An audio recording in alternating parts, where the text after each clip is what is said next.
ठीक आहे. विद्यार्थी मित्रांनो, वर्ग 12 इतिहास प्रकरण नंबर 12. तर मागचे जे प्रकरण आहे, प्रकरण नंबर 11 मध्ये आपण कोणत्या बाबीची आपण माहिती पाहिली की आपल्या देशामध्ये जो विकास झाला, बरोबर आहे. हा विकास विशेष करून कुठल्या क्षेत्रामध्ये झाला याची आपण माहिती पाहिली, बरोबर आहे की नाही. तर कोणते पॉइंट्स होते सांगा बरं, कोणते बिंदू होते? कोणते? ग्रामीण भागाच्या विकासाच्या योजना, म्हणजे स्वातंत्र्यपूर्व काळाच्या नंतर, साधारण 1990 नंतर आपल्या देशाच्या विकासाच्या ज्या योजना ग्रामीण भागाकरता कोणत्या योजना होत्या, कोणत्या योजना होत्या सांगा बरं. आपण कोणत्या योजना पाहिल्या आपण? प्रधानमंत्री ग्रामीण विकास योजना, बरोबर आहे की नाही. प्रधानमंत्री ग्रामीण रोजगार योजना, प्रधानमंत्री ग्रामीण सडक योजना, नंतर स्वर्ण जयंती, कोणता पाहिला आपण? पालना आपण स्वर्ण जयंती ग्रामीण विकास स्वयंरोजगार योजना, बरोबर आहे की नाही. नंतर आपण जागतिक व्यापार संघटना, जिनेवा करार याच्या संदर्भात आपण माहिती पाहिली होती. नंतर जवाहर ग्राम समृद्धी योजना, संपूर्ण ग्रामीण रोजगार योजना. नंतर कृषी आणि पशुधन याच्या विकासा संदर्भात सरकारनं कोणत्या बाबी कार्यान्वित केल्या आपण हे पाहिलं काय? सॉइल हेल्थ कार्ड याची आपण माहिती घेतली होती, बरोबर आहे. नंतर प्रधानमंत्री ग्राम सडक योजना, नंतर नागरी विकासाच्या कोणत्या योजना? जवाहरलाल नेहरू राष्ट्रीय नागरिक पुनरुत्थान योजना, नंतर सौर चतुष्कोन योजना. म्हणजे या ठिकाणी जे 4 महानगर आहे, म्हणजे 4 महानगर, दिल्ली, नंतर मुंबई, नंतर काय कलकत्ता आणि चेन्नई, हे जे 4 शहर आहे, ही 4 शहर दुपदरी नॅशनल हायवे जोडण्यात आले, बरोबर आहे की नाही. बरोबर आहे. 4 लेन रस्ता, नंतर मेट्रो, बरोबर आहे की नाही. तुम्ही नागपूरला मेट्रो पाहिली ना, नागपूरला. नंतर टपाल खात्याचा ज्या योजना आहे त्याच्या संदर्भात आपण माहिती पाहिली, स्पीड पोस्ट, बरोबर आहे की नाही. नंतर आता या ठिकाणी आर्थिक जे काम आहे हे पोस्टाच्या माध्यमातून होते की, बरोबर आहे. आणि अशा प्रकारे ही जी पोस्ट आहे, या पोस्टचं रूपांतर कशात करण्यात आलं होतं सांगा बरं. कशात याचं रूपांतर कशात करण्यात आलं होतं? आपण कोणता शब्द वापरला त्या ठिकाणी? पोस्टाचं रूपांतर कशात करण्यात आलं होतं? कोर युनिट बँकिंग, बरोबर आहे. हे नाही हे बघा, कोर बँकिंग सोल्युशन, म्हणजे या ठिकाणी ज्या बँकिंगचे काम होते ते काम पोस्टात सुरू करण्यात आलं ग्रामीण भागात, बरोबर आहे की. Core banking solution. नंतर स्पीड पोस्ट, बरोबर आहे. नंतर आपण कोणत्या याची आपण माहिती पाहिली होती? स्वतंत्र निर्गुंतवणूक मंत्रालय, दीपम. कोणतं मंत्रालय? दीपम. नंतर आपण ब्रिक्स कंट्रीची माहिती पाहिली होती, विज्ञान आणि तंत्रज्ञान. आपण याच्या संदर्भात सॉफ्टवेअर, आपल्या देशामध्ये सॉफ्टवेअर जो व्यवसाय आहे, बरोबर आहे, संगणक तंत्रज्ञान, याच्याविषयी आपण माहिती पाहिली होती, बरोबर. आणि याच्यामध्ये आपल्या जगामध्ये हे जे सॉफ्टवेअर जे तंत्रज्ञान याच्यामध्ये भारताचा फार मोठा वाटा आहे, बरोबर आहे की नाही. याची आपण कारण सुद्धा पाहिली या क्षेत्रात भारताचा विकास का, भारतामध्ये या क्षेत्राचा विकास का झाला. नंतर अवकाश विज्ञान, कोणतं विज्ञान? अवकाश विज्ञान. या क्षेत्रामध्ये आपल्या भारताला फार मोठी प्रगती केली. भारताची अवकाश संस्था कोणती आहे? जसं अमेरिकेची नासा आहे की भारताची कोणती आहे? इस्रो, ISRO, बरोबर आहे. नंतर आपण संरक्षण क्षेत्रामध्ये आपल्या देशाची सज्जता काय याची आपण माहिती पाहिली, बरोबर आहे. आपण पालन अरिहंत पाणबुडी तयार केली, स्वदेशी बनावली.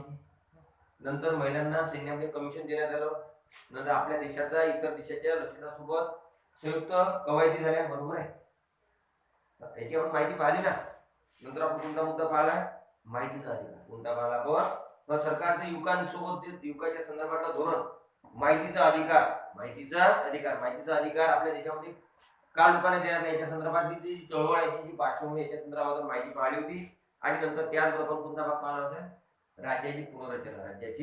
म्हणजे साधारणतः 20 वर्षाच्या अगोदर 2000 साली कोणते राज्य नवीन राज्य तयार करण्यात आले? कोणते सांगा बरं? कोणते? छत्तीसगड, उत्तराखंड आणि झारखंड. नंतर तेलंगणा पुण्याला तयार झाले राज्य 2014 मध्ये, बरोबर आहे. नंतर जे 370 कलम नष्ट झाल्यानंतर जम्मू काश्मीरच्या संदर्भात जम्मू काश्मीर आणि नंतर केंद्रशासित प्रदेश कोणता? लडाख. हा असे 2 केंद्रशासित प्रदेश तयार करण्यात आले. केव्हा? ऑगस्ट 2019. आणि त्याची अंमलबजावणी करून झाली 31 ऑक्टोबर 2019 पासून त्याची अंमलबजावणी झाली, बरोबर. इतका आपण मागच्या प्रकरणामध्ये पाहिला होता, बरोबर आहे. आणि अशा प्रकारे ही जी प्रगती आहे, ही प्रगती कोणत्या क्षेत्रातली होती? संरक्षण क्षेत्रातली होती, आर्थिक क्षेत्रातली होती, बरोबर आहे की नाही. रोजगार क्षेत्रातली प्रगती होती, संरक्षण क्षेत्रातली प्रगती होती, बरोबर आहे की नाही. आता आपल्याला कोणती माहिती प्रगती पाहिजे? आपल्याला आपल्या देशात आर्थिक आणि सामाजिक क्षेत्रामध्ये कोणती प्रगती? जोपर्यंत समाज सशक्त समाज, विषमता विरहित समाज जोपर्यंत उदयाला येत नाही तोपर्यंत आर्थिक प्रगती जर झाली तर त्या प्रगतीला काही किंमत असते काय? त्या प्रगतीला काही त्या प्रकारची किंमत नसते. बरोबर. म्हणजे देशाचं राष्ट्रीय उत्पादन वाढत आहे, परंतु त्या समाजामध्ये हा जो देश आहे या देशामध्ये लोकांना मानवाधिकाराचं पालन जर केलं तर जात जर नसेल तर ती प्रगती पुण्या कामाची. बरोबर आहे. अशा प्रकारे जोपर्यंत ज्या देशाचा सामाजिक विकास होत नाही, सामाजिक विषमता नष्ट होत नाही, तोपर्यंत त्या देशाचा विकास खऱ्या अर्थात झाला असं म्हणता येईल काय? म्हणता येणार नाही. अशा प्रकारे आपल्या देशामध्ये सामाजिक विकासाच्या अंतर्गत जे अडचण आहे ते अडचण दूर करण्याकरता कायदे करण्यात आले. बरोबर. आता तुम्ही पहा बरं की स्वातंत्र्यपूर्व काळामध्ये आपल्या देशामध्ये राजाराम मोहन रॉय यांनी समाज सुधारण्याची चळवळ सुरू केली. बरोबर आहे. आपल्या महाराष्ट्रामध्ये महात्मा ज्योतिराव फुले, बरोबर आहे की नंतर अनेक अशा समाज सुधारकांची एक फळीच महाराष्ट्रामध्ये होती. बरोबर. आणि याच्या माध्यमातून ज्या अनेक तात्कालिक अनिष्ट चालीरीती होत्या, परंपरा होत्या, ह्या नष्ट करण्याचा प्रयत्न केला.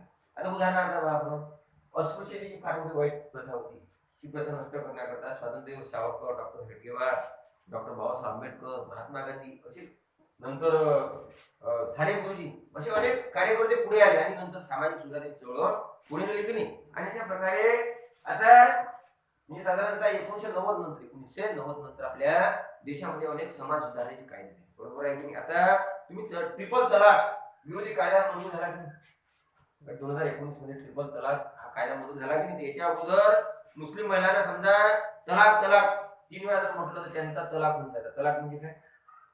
तलाक म्हणजे काय? घटस्फोट. बरोबर आहे की नाही. आणि अशा प्रकारे मुस्लिम ज्या महिला आहेत ह्या नवऱ्याच्या नेहमी प्रेशर खाली राहायच्या की याला आपल्याला तलाक दिला नाही पाहिजे. बरोबर आहे. वास्तविक पाहता वैवाहिक संबंध आहे हे वैवाहिक संबंध 3 शब्दावर नष्ट व्हायला पाहिजे. आता भारतीय संस्कृतीप्रमाणे विवाहाला एक पवित्र बंधन बांधलेलं आहे. मुसलमान संस्कृतीप्रमाणे एक कॉन्ट्रॅक्ट आहे. तो काय आहे? कॉन्ट्रॅक्ट आहे. परंतु हिंदू परंपरेप्रमाणे हा काय बंधन आहे, पवित्र बंधन आहे आणि मग ते सर्वांनी निभावलं पाहिजे की नाही. आणि अशा प्रकारे याच्या संदर्भात एक ट्रिपल तलाक विरोधी कायदा आणला. बरोबर आहे. आणला की कायदा. आता भारत आपल्या अनेक राज्यामध्ये लव जिहाद विरोधी कायदा निर्माण करण्यात आलेला. कुठं? लव जिहाद. बरोबर. आता हरियाणा सरकारनं, मध्य प्रदेश सरकारनं, उत्तर प्रदेश सरकारनं अशा प्रकारचे कायदे केलेले आहेत लव जिहाद. बरोबर आहे की नंतर 2005 मध्ये घरगुती हिंसाचार विरोधी कायदा मंजूर करण्यात आला.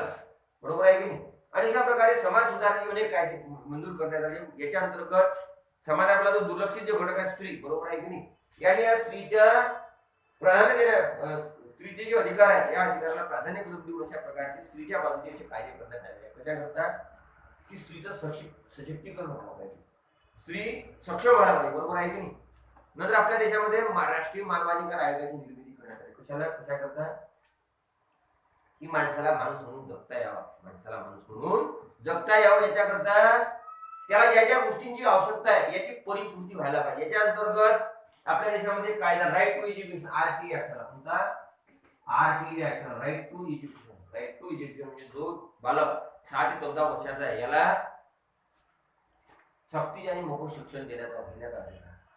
बरोबर आहे की नाही. नंतर बाल कामगार विरोधी म्हणजे समजा ज्या मुलाचं वय 14 वर्षाच्या खाली आहे अशा मुलाला कामगार म्हणून ठेवता येते काय? कामगार म्हणून ठेवता येते. बरोबर आहे की नाही. आणि अशा प्रकारे बाल कामगार कायदा, बरोबर असे हुंडा विरोधी कायदा अशा प्रकारचे अनेक कायदे आपल्या देशामध्ये सामाजिक विकासाच्या अंतर्गत आपल्या देशामध्ये करण्यात आले. बरोबर आहे की नाही.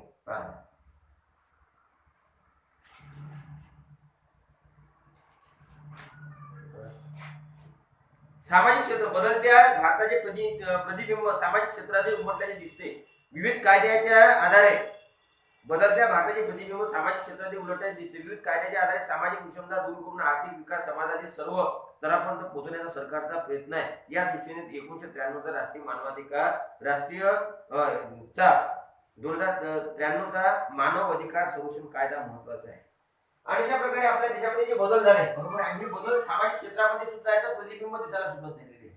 लक्षात घ्यायला आपण काय पाहिलं की आपल्या देशामध्ये बदल नाही झाला काय? 1990 पासून आपल्या देशात सतत सातत्यानं बदल होत आहे, विकास होत आहे. बरोबर आहे की नाही. आणि याचा हा जो बदल झाला याचं प्रतिबिंब याचा अर्थ काय? आपण पाण्यात पाहतो की आपलं प्रतिबिंब दिसते की नाही आपल्याला. म्हणजे हे जे बदल आहे हे बदल सामाजिक क्षेत्रामध्ये सुद्धा परिवर्तित झाल्याचे आपल्याला दिसून येतात. बरोबर आहे. अशा प्रकारे आपल्या देश बदललेला आहे.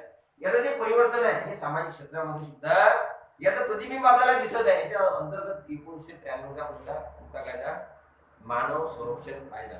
मानव संरक्षण कायदा म्हणजे राष्ट्रीय मानवाधिकार म्हणजे मानव म्हणजे त्याला आपण काय म्हणतो? ह्युमन राईट्स, मानवाधिकार कायदा. ठीक आहे. पहा कशा करता की समाजातील विषमता दूर करून आर्थिक विकास समाजाच्या सर्व स्तरापर्यंत पोहोचण्याचा सरकारचा विचार आहे. आणि अशा प्रकारे आपल्या देशामध्ये आर्थिक विषमता आहे की आपल्या देशामध्ये काय आहे? सामाजिक म्हणजे आर्थिक विषमता आहे. ही विषमता नष्ट करून सरकारनं जे आर्थिक जो विकास आहे हा आर्थिक विकास समाजाच्या सर्व स्तरापर्यंत पोहोचण्याचा सरकारचा मानस आहे. बरोबर आहे की? म्हणजे कोणता समाजामध्ये जी आर्थिक विषमता आहे ही विषमता नष्ट करून सरकारचा जो विकास आहे हा विकास समाजाच्या निम्न स्तरापर्यंत पोहोचण्याचा सरकारचा प्रयत्न आहे. आणि याच्या दृष्टीकोन कोणता कायदा? 1993 चा कोणता कायदा आहे तो? मानव अधिकार संरक्षण कायदा. मानव अधिकार संरक्षण कायदा. मानव अधिकार संरक्षण कायदा कोणी सांगताय? 1993 यासाठी भूकंप झाला होता आपल्या महाराष्ट्रामध्ये. 1993 मध्ये काय झालं?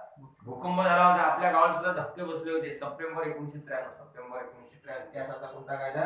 मानव अधिकार संरक्षण कायदा. मानव अधिकार संरक्षण कायदा. त्यावेळेस महाराष्ट्राचे मुख्यमंत्री कोण होते? शरद पवार होते. कोण? शरद पवार. त्या दिवशी रात्रभर शरद पवार झोपले नव्हते. भूकंप झाला त्या दिवशी नाही काय? रात्रभर नव्हते झोपले होते मुख्यमंत्री. ठीक आहे. राष्ट्रीय ठीक आहे. या कायद्यानुसार या कायद्याने राष्ट्रीय मानवाधिकार आयोगाची नॅशनल ह्युमन राईट कमिशनची स्थापना करण्यात आली. जगण्याचा अधिकार, समानता, जगण्याचे स्वातंत्र्य, समानता इत्यादी हक्काचे संरक्षण करण्याकरता आणि ते हक्क नाकारले जाणार नाही याची दक्षता घेण्याकरता हा आयोग स्थापन झाला.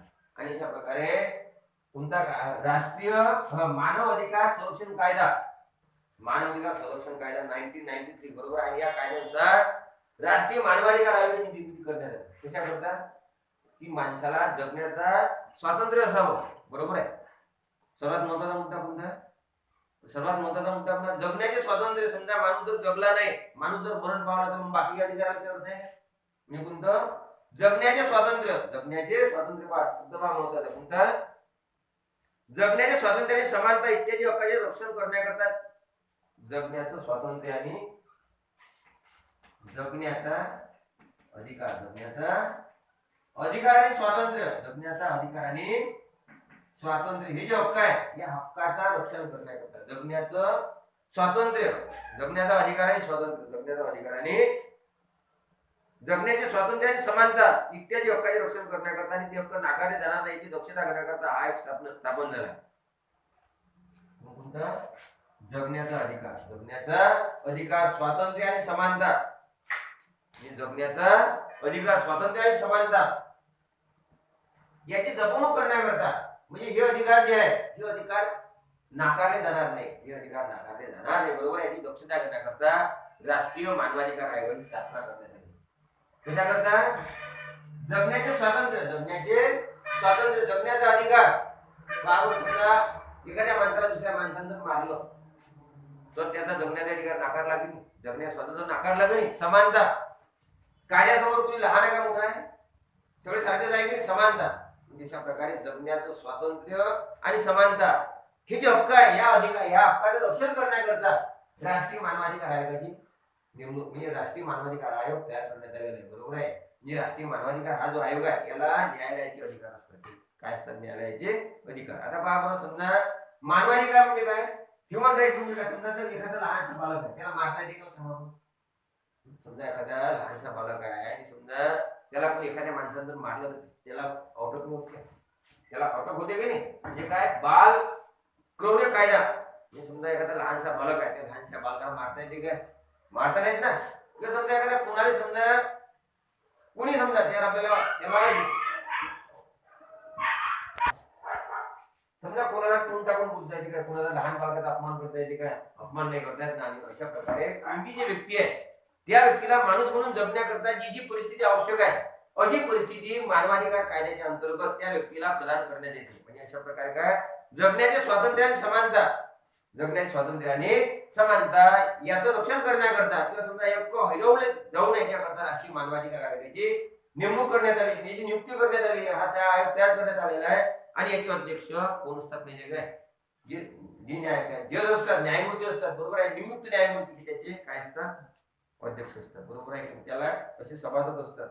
याचा काही कर्मचारी वर्ग असतो. आणि समजा एखाद्या व्यक्तीला त्याच्याकडे दाद मागता येते, म्हणजे मानवाधिकाराचं उल्लंघन झालं तर एखाद्या व्यक्तीला राष्ट्रीय मानवाधिकार आयोगाकडे दाद मागता येते, बरोबर आहे. ठीक आहे. पहा, ह्युमन राईट कमिशन आयोग, ठीक आहे. हक्क नाकारले जाणार नाही याची दक्षता घेण्याकरता आयोग स्थापन करण्यात झाला.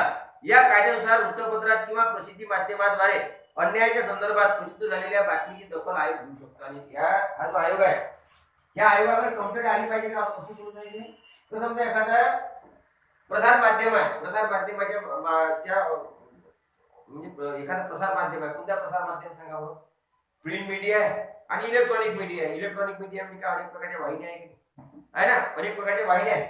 समजा एखाद्या वाहिनीवर एखादी बातमी आहे, एखाद्या व्यक्तीवर अन्याय झाला, एखाद्या व्यक्तीवर काय झाला, अन्याय झाला, किंवा एखाद्या पेपरमध्ये बातमी आली, किंवा एखाद्या मासिकात बातमी छापून आली, आणि मग ही जी बातमी आहे, या बातमीच्या आधारे राष्ट्रीय मानवाधिकारावर त्याची दखल घेऊ शकतो. आणि नंतर मग संबंधित जी व्यक्ती आहे, ज्याच्यावर अन्याय झालेला आहे, त्याला न्याय मिळवून देऊ शकते. आणि ज्यानं अन्याय केलेला आहे त्याला शिक्षा सुद्धा देऊ शकते, बरोबर आहे. वृत्तपत्राच्या आधारावर जे काही बातमी जर आली, किंवा समजा काही प्रसार माध्यम आहे आणि प्रसार माध्यमाच्या माध्यमातून बातमी जर आली, बरोबर आहे की नाही, आणि समजा त्यांच्या असं लक्षात आलं की एखाद्या अन्याय झालेला आहे, बरोबर आहे. तुम्हाला माहिती आहे काय, माग शंकर महाराज विद्यालय आहे, बरोबर आहे. त्या ठिकाणचा हॉस्टेलवरचा एक विद्यार्थी, त्याचा गळा कापण्याचा प्रयत्न केला, त्याला नळबळी देण्याचा प्रयत्न केला, बरोबर आहे. परंतु तो मुलगा वाचला, बरोबर आहे की नाही. याची दखल अनेक वृत्तपत्रांनी केली, मोठे मोठे मोर्चे निघाले, बरोबर आहे. लक्षात नाही आलं की. आणि अशा प्रकारे म्हणजे मानवाधिकाराचं उल्लंघन झालं तर त्याचं हे उल्लंघन जर झालं तर त्याला न्याय मिळवून देण्याकरता, त्या संबंधित व्यक्तीला न्याय मिळवून देण्याकरता राष्ट्रीय मानवाधिकार आयोग समोर येतो. मानवाधिकाराचे कार्यकर्ते असतात, हे कार्यकर्ते त्या आयोगापर्यंत किंवा समजा जे संबंधीच्या बाबी आहे त्याच्यापर्यंत ही माहिती पोहोचवतात, आणि मग जी अन्यायग्रस्त व्यक्ती आहे तिला न्याय देण्याचा प्रयत्न केला जातो. ठीक आहे. पहा, अत्याचारग्रस्त व्यक्तीच्या वतीने सामाजिक कार्यकर्ते किंवा सामाजिक संस्था तक्रार दाखल करू शकतात. आणि अशा प्रकारे जे अन्य अत्याचारग्रस्त व्यक्ती आहे हिच्या वतीनं एखादी सामाजिक व्यक्ती किंवा सामाजिक संस्था अशा प्रकारच्या संदर्भात राष्ट्रीय मानवाधिकार आयोगाकडे कंप्लेंट करू शकते, बरोबर आहे. बरोबर नाही का. साधारणतः 25-30 वर्षाच्या अगोदर हुंडाबळी फार मोठे प्रकरण पाहिजे. कोणते प्रकरण? हुंडाबळी प्रकरण. आता आपल्या हुंडाबळी प्रकरण फार कमी झालेले आहे. हुंड्याकरता महिलांचा जीव जायचा, आणि याच्याकरता सीमा साखरे नावाच्या सामाजिक कार्यकर्ते समोर आले. कोण? सीमा साखरे यांनी नंतर हुंडाबळी अत्याचार समितीची स्थापना केली. पुन्हा सीमा साखरे यांनी, आणि नंतर मग याच्या माध्यमातून अनेक प्रकारच्या तक्रारी दाखल करण्यात आल्या, बरोबर आहे. कोण? सीमा साखरे. साधारणतः 25-30 वर्षाच्या अगोदरची गोष्ट आहे. 2005 मध्ये घरगुती हिंसाचार विरोधी कायदा संमत झाला. कुटुंबातील स्त्रियांना संरक्षण देण्याकरता हा कायदा करण्यात आलेला आहे. 2005 मध्ये घरगुती हिंसाचार, कोणता कायदा तो? कोणता कायदा? घरगुती हिंसाचार विरोधी कायदा. घरगुती हिंसाचार विरोधी कायदा. याचा अर्थ सांगा कसा. समजा एखाद्या बाईला नवऱ्यानं जर मारलं, किंवा कुटुंबातल्या एखाद्या माणसानं तिच्यावर जर असा अन्याय केला, बोलण्याची संपत्ती हडपून घेण्याचा प्रयत्न केला, किंवा अनेक कारणातून तिला त्रास झाला, तर त्या व्यक्तीला, त्या स्त्रीला 2005च्या घरगुती हिंसाचार विरोधी कायद्याच्या अंतर्गत तिला तक्रार करता येते आणि तिला न्याय मिळू शकतो, बरोबर आहे की. लक्षात नाही आलं. कोणता कायदा? घरगुती हिंसाचार विरोधी कायदा 2005. घरगुती हिंसाचार विरोधी कायदा 2005. याच्या अंतर्गत समजा ती स्त्री आहे, या स्त्रीवर अत्याचार जर झाला, बरोबर आहे, तर त्या स्त्रीला याच्या विरोधात दाद मागता येते. बरोबर आहे. ठीक आहे. बघा, या कायद्यातील सगळ्यात लाक्षणिक तरतूद म्हणजे आपल्या राहत्या घरावर पीडित महिलेची कायदेशीर मालकी असो वा नसो घरात राहण्याचा हक्क तिला आहे. अशा प्रकारे पहा की म्हणजे समजा कधी कधी काय होते मग समजा एखाद्या तिला नवरा घराच्या बाहेर काढतो, बरोबर आहे की असं होते ना. अशा म्हणजे आपण अशा बातम्या पाहतो, आपण अशा बातम्या ऐकतो. परंतु 2005 हा जो कायदा आहे घरगुती हिंसाचार विरोधी कायदा, या कायद्याच्या अंतर्गत त्या स्त्रीला घराच्या बाहेर काढता येत नाही. तिची तिच्या घरावर मालकी असो अगर नसो, त्या घरावर त्या स्त्रीची मालकी असो अगर नसो, त्या स्त्रीला घराच्या बाहेर काढता येत नाही. कोणता कायदा? 2005 कौटुंबिक हिंसाचार विरोधी कायदा. हिंसाचार विरोधी कायदा अशी लाक्षणिक तरतूद आहे त्या कायद्यामध्ये. लक्षात नाही आलं. कोणता कायदा? 2005 कौटुंबिक हिंसाचार विरोधी कायदा. 2011 जनगणनेत 6 वर्षापर्यंतच्या वयोगटात दररोज मुलांमध्ये मुलींचे प्रमाण 914 इतके घसरल्याचे दिसून आले. या आकडेवारीवरून संभाव्य संकटाची चाहूल लागतात महिला संघटनांनी या विरोधात आवाज उठवला. आणि अशा प्रकारे 2011 मध्ये जी जनगणना झाली, 10 वर्षाच्या अगोदर जी जनगणना झाली, बरोबर आहे. या जनगणनेप्रमाणे दर हजारी म्हणजे समजा 1000 मुलांमागे मुली किती आहे? 914. मुली किती आहे? 914. म्हणजे किती वास्तविक पाहता हा जो सेक्स रेशो आहे, समजा 100 मुली 100 मुलं असं पाहिजे की नाही. सेक्स रेशो म्हणजे त्या लिंग प्रमाण किती पाहिजे? 7 पाहिजे की नाही. परंतु 1000 मुलांमागे मुलीचं प्रमाण किती आहे? 914. आणि त्याच्यामुळे ज्या महिला संघटना, या महिला संघटनांनी याच्या विरोधात आवाज उठवला. अशा प्रकारचं महिलांची संख्या मुलांची संख्या कमी होणं चांगलं आहे काय? हे अयोग्य आहे. आणि याच्या विरोधात मग महिलांनी याच्या विरोधात आवाज उठवला. महिलांनी याच्या विरोधात काय उठवला? आवाज. महिला संघटनांनी. ठीक आहे. महाराष्ट्र शासनाने गर्भलिंग तपासणी आणि गर्भलिंग निदान यावर बंदी घालण्याचा कायदा केला. लेख लाडकी हे अभियान राबवले आणि त्यामुळे परिस्थितीत बदल होत आहे. अशा प्रकारे तुम्हाला माहिती आहे काय? समजा अगोदर एक तंत्रज्ञान आलं, कोणतं? सोनोग्राफीच्या माध्यमातून हा जो गर्भ आहे, हा गर्भ मुलाचा का मुलीचा अशा प्रकारचं लक्ष द्यावं लागतं, बरोबर आहे की. आणि नंतर समजा मुलीचा गर्भ जर असेल तर मग हा गर्भ काढून टाकायचा. मुलगी नको, मुलंच पाहिजे. आणि मग महाराष्ट्र सरकारनं कसा कायदा केला ते समजा ही जी टेस्ट आहे गर्भलिंग तपासणी किंवा समजा निदान, ही जी टेस्ट आहे या टेस्टवर महाराष्ट्र सरकारनं बंदी आणली. महाराष्ट्र सरकार काय आणली? बंदी आणली. आणि समजा एखाद्या डॉक्टरने ही फीस जर केली त्याच्यानंतर त्याच्या जो दवाखाना आहे या दवाखान्याला सील लागू शकते, बरोबर आहे की नाही. त्याच्यावर जबरदस्त दंड होते. कोणता कायदा? महाराष्ट्र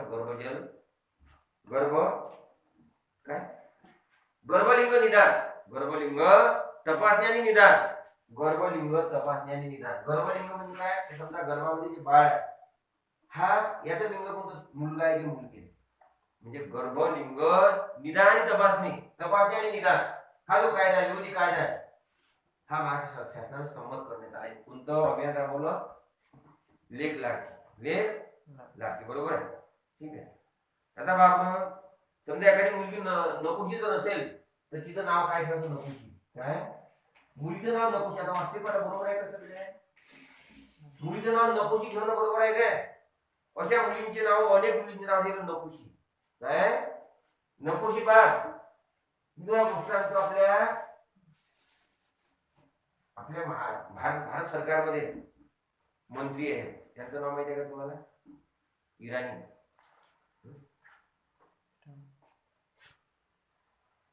इराणी नावाचे मंत्री नाही काय? त्यांचं आता नाव बोललो मी. तर त्यांना गर्भामध्ये मारणार होते म्हणते कुटुंबातले लोक. लक्षात नाही आलं काय? त्यांना गर्भामध्ये मारणार होते म्हणते, म्हणजे टेस्ट करून. आणि नंतर मग ते वाचले, बरोबर आहे. अशा प्रकारे मी समजा कुणाचा जीव घेणं बरोबर आहे का असं. आणि याच्या विरोधात मग महाराष्ट्र शासनाने कायदा केला. कोणता? गर्भलिंग तपासणी आणि निदान. गर्भलिंग तपासणी आणि निदान विरोधी कायदा 2000 कोणाचं संमत करण्यात आला, बरोबर आहे की नाही. नंतर आणि कोणतं अभियान राबवलं? मग लेख लाडकी. आता आपल्याला पाहिजे, तुम्हाला माहिती आहे काय? माहिती आहे का तुम्हाला? हमीद दलवाई यांनी महात्मा ज्योतिराव फुले यांच्या प्रभावातून 1970 मध्ये मुस्लिम सत्यशोधक समाज या संघटनेची स्थापना केली. मुस्लिम स्त्रियांच्या हक्का संबंधित कार्य करण्यावर त्यांचा भर होता. तोंडी तलाक पद्धतीला हमीद दलवाई यांनी विरोध केला. आणि तुम्ही नाव ऐकलं का? हमीद दलवाई. आता महात्मा ज्योतिराव फुले यांनी 1873 मध्ये कशा स्थापना केली? सत्यशोधक समाज ही संघटनेची स्थापना केली की नाही. आणि मग या धर्तीवर मुसलमान समाजामध्ये अनिष्ट रूढी परंपरा आहे, मुसलमान स्त्रियांवर जो अन्याय होतो, जो अत्याचार होतो, हा अत्याचार दूर करण्याकरता हमीद दलवाई हे पुरोगामी विचारसरणी जे होते, हे कट्टरपंथी नव्हते, बरोबर आहे की नाही. मुल्ला मौलवीच्या प्रभावाखाली नव्हते, ही यांचा विचार पुरोगामी विचारसरणीचे होते. आणि यांनी मुस्लिम सत्यशोधक समाजाची स्थापना केव्हा केली? 1970 आणि तोंडी तलाक या पद्धतीला त्यांनी विरोध केला. तोंडी तलाक या पद्धतीने त्यांनी काय केलं? विरोध केला. बरोबर आहे पहा. हमीद दलवाई